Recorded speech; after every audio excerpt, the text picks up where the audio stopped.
and me and my team will be presenting our project work with the topic chosen, presupposition. So, Merriam-Webster defines semantics as a field that studies the meaning of words and phrases in a linguistic development. Semantics uncovers the meaning of words and phrases, and it highlights the importance of understanding of meaning in successful human communication. Take this sentence as an example. A couple of homeless patients cheerfully fights with their rice. This sentence displays almost zero grammar mistakes, but there's not much information that we can obtain from it. The word homeless and their rice might give us an image of a group of vagrants with their rice in their hands. However, the interpretation of the exact situation cannot be told. Leach 1981 describes semantics is more at the center of the study of human mind thought process, as well as cognition and conceptualization.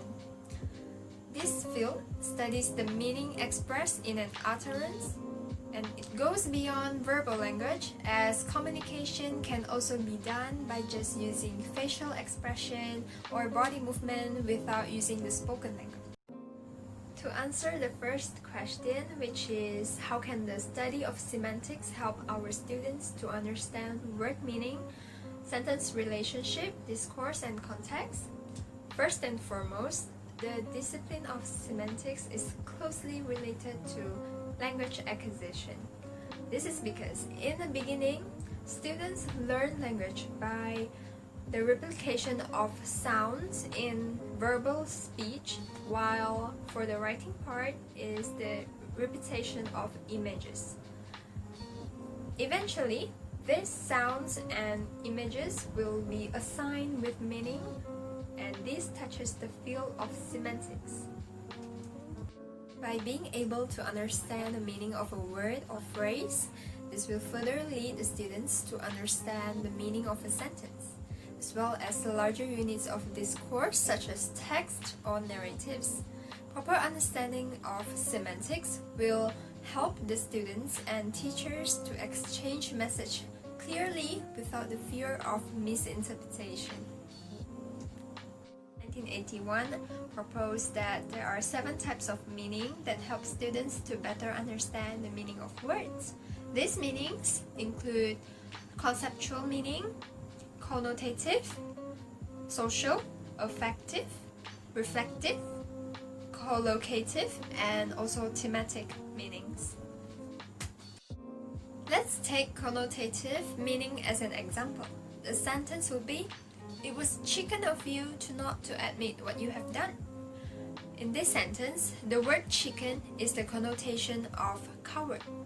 So when the students understand the word better and what it refers to, it will be easier for the students to apply them and use them in a correct way. Semantic relations also help the students to better understand the meaning of words.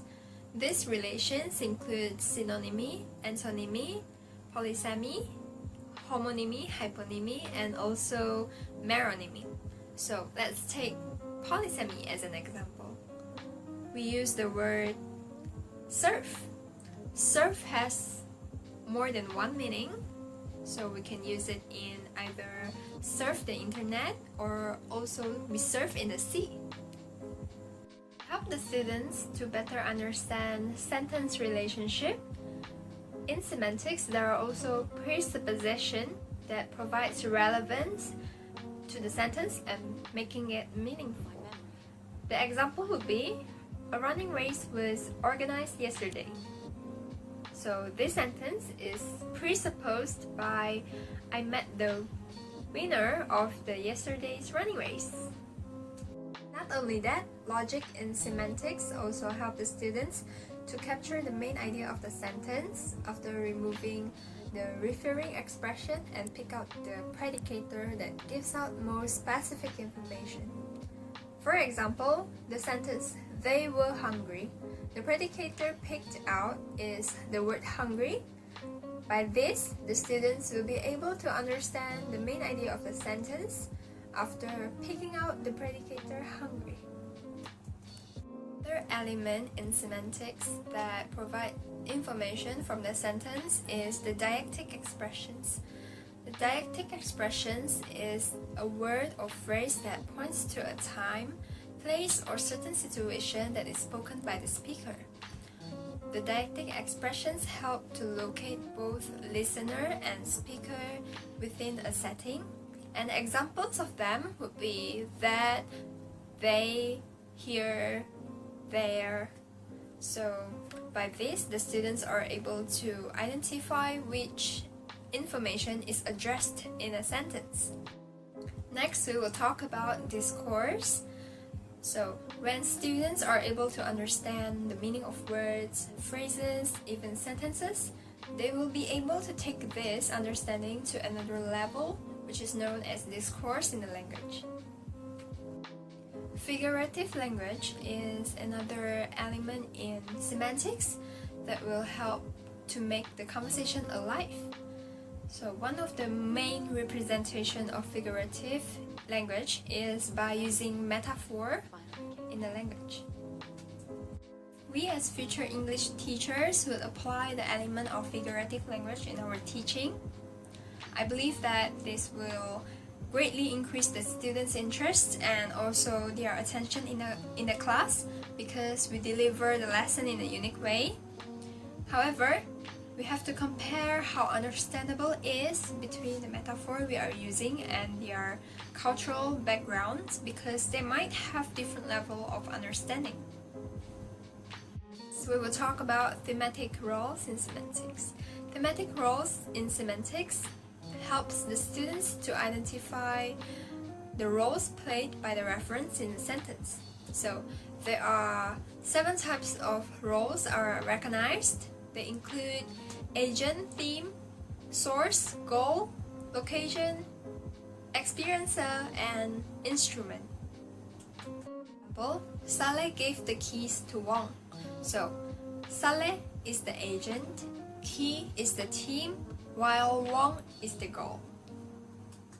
At the same time, semantics also include the study of sense and reference, truth conditions, argument structure, and also discourse analysis to help the students to better understand the meaning of words and phrases used in a language learned. Thank you! Hi, my name is Andrea, and for this part of the presentation, I'll be talking about my topic, which is how can the study of semantics contribute to solving students' difficulties while meaning during classroom teaching. Semantics is important as it plays a significant role when contributing to solving students' problems. It helps students to improve their reading skills, communication skills, writing skills, and so on. Besides that, it also helps the students to understand meaning of words. Students often encounter problems during classroom lessons, which is why it is vital for the teachers to acknowledge and identify these problems encountered by the students. By doing so, it will help the teachers to guide the students and help them learn effectively and efficiently. There are a few contributions in solving students' difficulties during classroom teaching. The first contribution is enabling the students to better understand the different types of meaning from a sentence. Semantics is very important as it helps students to understand the words much more better with more depth into the meaning. This is because not all words convey the same meaning, as different words contain different contexts, and some words, although sound the same and have the same spelling, may have different meanings behind it. Knowing only one particular meaning of a particular word sets off an individual for having lack of knowledge as well as being inefficient.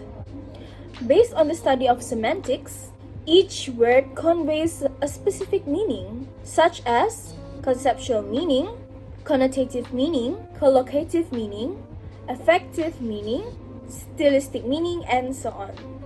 Which is why English teachers should and could be able to perform various activities that helps the students to mean better from a sentence. Teachers should perform various activities in the classroom that could help students to improve their meaning skills. By doing so, it will definitely give a big boost to the students in helping them to construct sentences that conveys various meanings as so to only one meaning. Besides that, this will also help students to construct words that are much more meaningful and are also much more complex, rather than constructing basic sentences that have basic meanings. Hence, improving the students' studies and communication. Moving on, the second contribution is to increase the fluency of a student in a language. As we all know, semantics is important as it helps an individual to read, write, and speak a language fluently. The more fluent an individual will be in speaking, reading, and writing in a certain language, for example English, the context and meanings of the words in a sentence will be much more clearer to the individual as they are able to understand the words easier.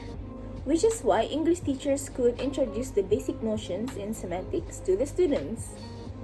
Why, you ask?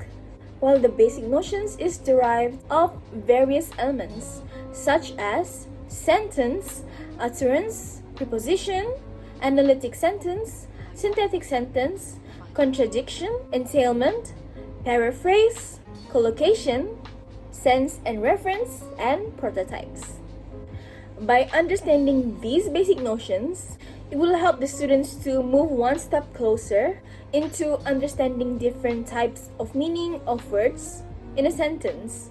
The third and last contribution is improve the ability to communicate comprehensively. We can't deny that communication is a very important tool used in our daily lives. It is used in various settings such as informal settings and formal settings. However, we should acknowledge when and where these certain settings of communication could be used, which is why through semantics, teachers could introduce these elements in semantics to the students during classroom lessons. By doing so, the students would be able to acknowledge the use of each element in semantics and identify what type of elements are suitable enough to be used during their communication. For example, using presupposition. Presupposition can be defined as a term given to an implied fact which must be presumed to be true before a given sentence can be accepted. From this example, which is presupposition, we can acknowledge that all sentences convey or imply presuppositions. Because we are unable to communicate efficiently if we had to verify everything we say every time. Due to this, English teachers should emphasize more of the elements in semantics, as most of it aids in improving communication skills, especially to students. That is all from me today. Thank you. Hello everyone, I'm Shahirah, and today I will talk about the relationship between teaching semantics and improving ESL learner skills. So, as we all know, a solid understanding allows one to know where and how to use words in a sentence and a social context, what all possible meanings are for word, and what other words could be in their place. Besides, it will also affect all academic disciplines in all languages, as it definitely will help both students and teachers to communicate their messages unquestionably without the fear of misinterpretation. First and foremost, semantic teaching enriches students with broader and effective vocabulary. Students will be able to apply the knowledge that they know in a social or interactional context appropriately. Otherwise, they will not be able to communicate effectively or express the ideas orally or in a written form. According to Falls 2004, he emphasizes that the importance of the learning and implementing the acquired vocabulary of the second language profoundly related to how ESL and EFL teachers design and tailor the lessons to the students' need. Thus, as teachers, it is essential to plan and execute interactive and interesting, and most significantly, allow the students to involve actively in learning semantics through vocabulary activity in class. For example, vocabulary activity like word bingo. Teachers can add fun variation like synonym bingo or antonym bingo to get students' brain working, thinking of the word either same meaning or opposite meaning. Not only that, but it also makes it easy for the students to remember the new words and its meaning for future use, and thus improve their language skills. Next, semantic teaching enhances students' communication ability and skills over the long term. This is because learning semantic will affect the communication when one uses words that brings the meaning differ from the understanding of a person she or he communicates with. This will eventually occur more when a person is creating and using new meanings for an existing word in which its words evolve. Thus, this will lead to a poor understanding of the meaning, which indirectly it will bring the silence in the conversation, especially in class where there are variety of individual personality differences that must be a concern of a teacher in the classroom, such as introvert, extrovert, and ambivert. And introvert students will become more silent and isolating themselves when they do not know the meaning of the words, and this will indirectly affect the communication skills and social interaction with the other students. Therefore, teachers have to make sure that the material used in the lesson plan can be easily taught, understood, and applied to all the students despite of their differences. One of the activities to develop communication skills in class is by doing dialogues games, in which the students can presuppose what they understand about the sentence given by the teachers. As we all know, presupposition is about giving an implicit assumption to the case before making an utterance. This will allow the students to spontaneously sharing their thought by engaging them in the discussion and actively participating in the games. Moreover, it will also help the students to enhance their self-confidence and develop communication skills in English language. Last but not least, semantic teaching enables students to interpret and utilize the language in context appropriately. This is because students are required to think critically at the study of the meanings and how it could play in different roles. Consequently, meanings could be altered according to the context of the language in a word. They should be trained by applying high level of thinking skills in the process of teaching and learning in the classroom. This will empower the ability to answer the question critically with the understanding of the meanings of the words without being hesitated. Therefore, teachers can apply cognitive learning in the classroom to allow the students to use their brain effectively. This theory stresses to develop the understanding about the topic that is being learned and focus more on the meaningful learning. Cooperative and collaborative learning can be applied in the class in which it takes place in the group where they will continue to contribute their best skills and qualities. For example, through debate activity. In this way, students will be able to explore more and understand how ideas are connected, find their new solutions to the problem, and defending their point of view, as well as encouraging discussion about what is being taught. Hence, it will help to engage the students to see how they interpret the information and utilize it in the context. Consequently, this will allow the teachers to resonate the students' proficiency level and their academic needs. That is all from me. Moving on to Randle. Hi everyone, I'm Randle and I'm explaining on the next part, which is why the studies of semantics are important for the students and teachers of an ESL classroom. Students, especially in the ESL classroom, can come in a wide variety of background, which includes previous educational background, majors, motivations, interests, life experiences, and also different cultural backgrounds. And this will definitely have an impact towards their different perceptions and experience with the surrounding world. For instance, the word give, as we know it, is symbolic for the word to give, which is an act of giving someone something special. However, in Scandinavia, the word gift is symbolic for two things. The first one, it is getting married, and the next one is a noun, which is poison. This is a perfect example that although some of the connotations in various languages remain the same, some differs immensely. Other than that, studies of semantics is especially important to the ESL learners and teachers because it can help us to convey, decipher, and interpret messages, as well as making one's speech more interesting, fluent, and also context appropriate, as semantics are really context oriented in most cases. According to Winfred Phillip, the goal of semantic studies is to explain how sequences of language are matched with the proper meaning and placed in certain environments or context by speakers of the language. Other than that, the studies of semantics is closely related to language acquisition. Hence, it is why semantics is important, especially in the ESL classroom. This is due to the fact that even though students are able to learn language at first by replications of sound, as the students' knowledge increases, they are able to understand more complex meaning of a word through the studies of semantics. Semantics explains complex meaning that exists within a language and provides an insight how a person builds an understanding of that language. This is because some words may have a different meaning in a different context. Without the fundamental understanding of the semantics, speakers would be able to put words together but still not have an understanding of the sentence formed.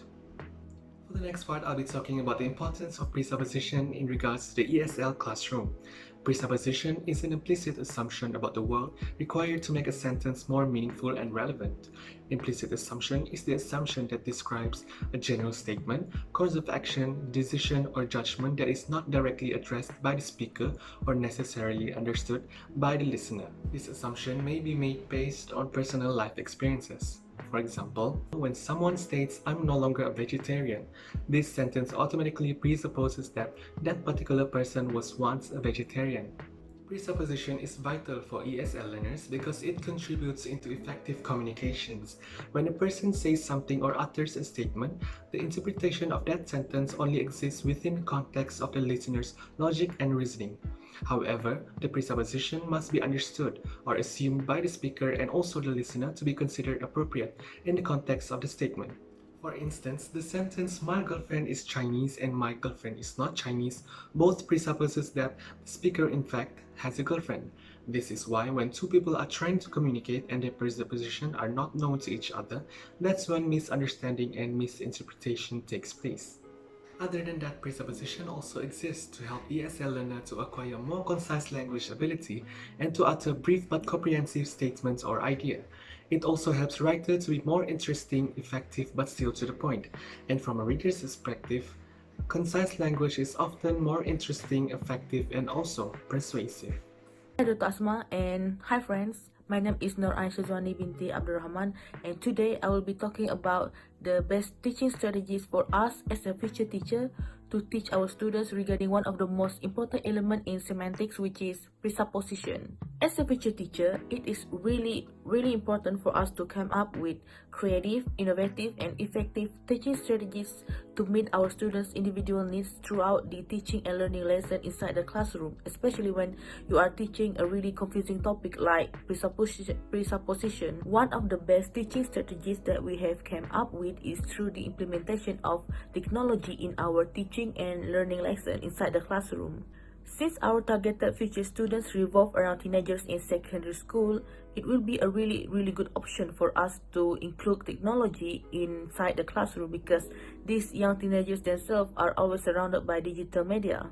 We can use technological devices like iPads to keep these students engaged in the teaching and learning lesson. For example, we can show them videos on how presupposition is applied in real life. We can show the students some interesting videos on how failed implementation of presupposition in their communication can affect their social life when it comes to conversation with other people. Through the video that they have watched, these students can engage together with their other classmates and make a rational analysis together on what they have observed through the video and make a critical conclusion regarding it.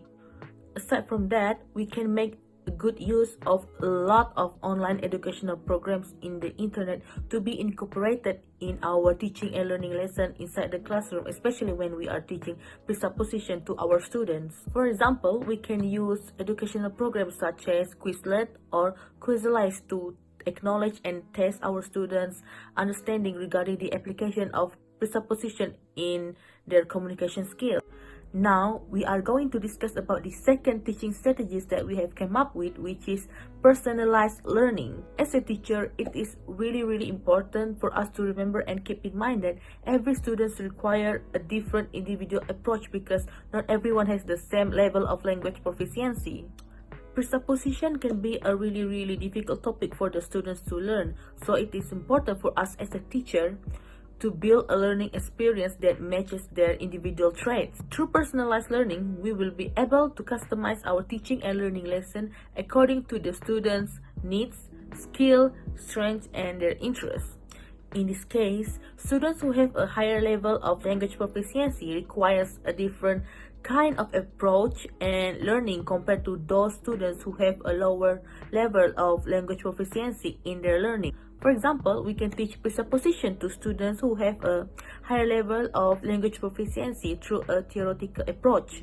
Do you guys know what theoretical approach that I was talking about? The theoretical approach that I was talking about is Webb's depth of knowledge. Through this theoretical approach, these students can learn how to apply their presupposition skills and knowledge in a social environment where they need to associate their preposition utterance with a lot of other features like grammatical or lexical features. Through this application, these students will learn how to extend their thinking critically and rationally according to a required situation, and this will help them to polish their skills, especially when they have to implement their presupposition skills in a social environment. Okay, so how about those students with a lower level of language proficiency? How are we going to teach them? The answer to that question just now is through the implementation of formative assessment technique. Through this formative assessment technique, we as a teacher will be able to assess all the presupposition input that they have gained throughout the discussion, because at the very end of every discussion that we have, we will be able to evaluate their performance. And eventually, this will help them to acquire all the knowledge that they need to know before actually trying to master the next knowledge in presupposition. We, the teachers, will assist and help them in every single of discussion until they are able to independently apply this presupposition element in their communication. Okay, so right now we are going to discuss about the last teaching strategy that we have come up with, which is peer teaching. I'm sure that a lot of you guys know what peer teaching is, isn't it?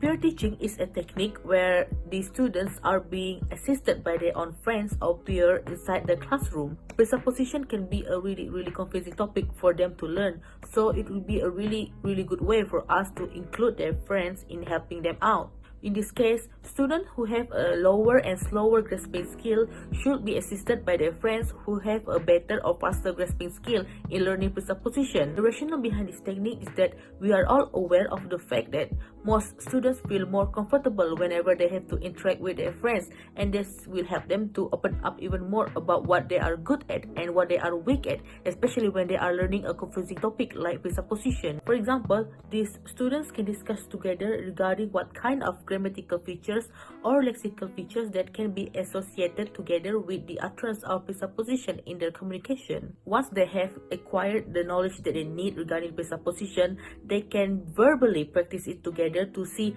how well they can apply this knowledge in their communication. Okay, so that's all from me, and I hope that all these teaching strategies that we have listed out will be able to help out all the other future teachers out there to teach their students regarding confusing topics like presupposition.